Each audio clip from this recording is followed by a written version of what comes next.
আসসালামু আলাইকুম। আজকে দেখাবো বেগুনের আচার। আমি তেল দিয়ে দিয়েছি, তেলের মধ্যে পেঁয়াজ দিয়ে দিচ্ছি,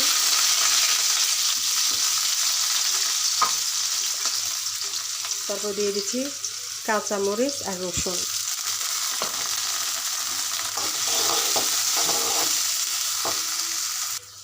এর মধ্যে আমি দিয়ে দিব আস্ত জিরা।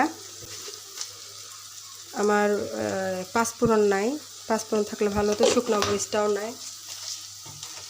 তো আমার বাসায় যে উপকরণ আছে সেটা দিয়ে আমি তৈরি করতেছি। এর মধ্যে আমি এখন আমার বেগুনগুলো দিয়ে দিচ্ছি। এই বেগুনগুলো হচ্ছে আমরা যে বেগুনের জন্য কেটে কেটে যে সাইডের যে জিনিসগুলো বাদ পড়ে গেছিলো সেগুলো আমি এখানে নিয়ে নিয়েছি। এর মধ্যে দিয়ে দিচ্ছি সামান্য হলুদ। এটা আমি এখন ভালো করে নাড়িয়ে নেব। আমরা বেগুন এই যে বাকি অর্ধেক অর্ধেক ছিল সেগুলো ফেলে না দিয়ে এরকম আচার বানিয়ে খেলে অনেক ভালোভাবে আপনারা খেতে পারবেন, অনেক মজা সুস্বাদু।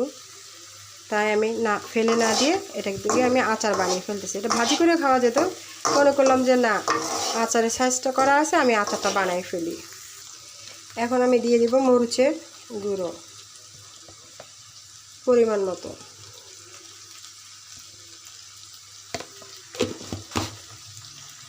এখন দিয়ে দিব ধনিয়ার গুঁড়ো। শেষ তাই দিয়ে দিচ্ছি। এখন আমি এগুলো ভালো করে এর সাথে কষিয়ে নেব।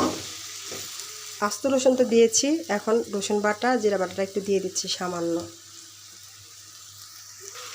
এখন আমি এর মধ্যে চিনি আর তেঁতুলটা গুলিয়ে রেখেছিলাম, চিনি পরিমাণ মতো, ঝাল মিষ্টি করবো তো ওই জন্য পরিমাণ মতো চিনি দিয়েছি আর টক। এখন আমি সেটা দিয়ে দিচ্ছি।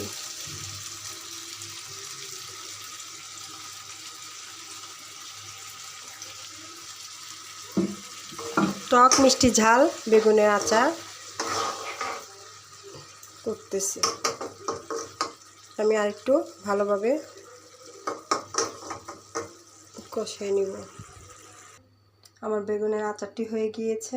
আমার আচারটি যদি ভালো লেগে থাকে আমাকে ভালোবাসা দেবেন। সবাই বাসায় ভালো থাকবেন, সুস্থ থাকবেন, নিরাপদে থাকবেন, আর সবাই সুস্থভাবে বাড়িতে যাবেন। যারা বাড়িতে যাবেন ভালোভাবে যাবেন, আর যারা ঢাকায় থাকবেন তারা সুস্থভাবে থাকবেন।